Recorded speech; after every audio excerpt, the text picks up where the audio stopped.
भाईजान मेरी हेल्प तुसां कीती है।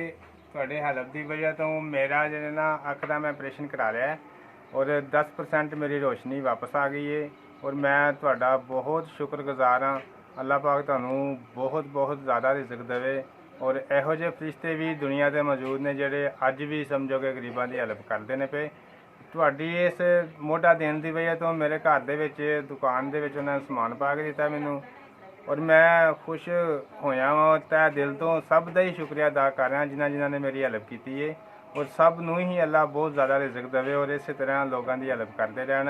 उन्होंने मेरी हेल्प की तो मैं जाके अपनी अख का इलाज कराया और 10% रोशनी मेरी वापस आ गई है और अल्लाह पाक उन्होंने बहुत ज़्यादा रिजक देवे। सब भाइयों का मैं ना शुक्र गुजार हाँ तै दिल तो कि तुसां मेरी मदद की है, दुकान के सौदा पा के दिता मैनू।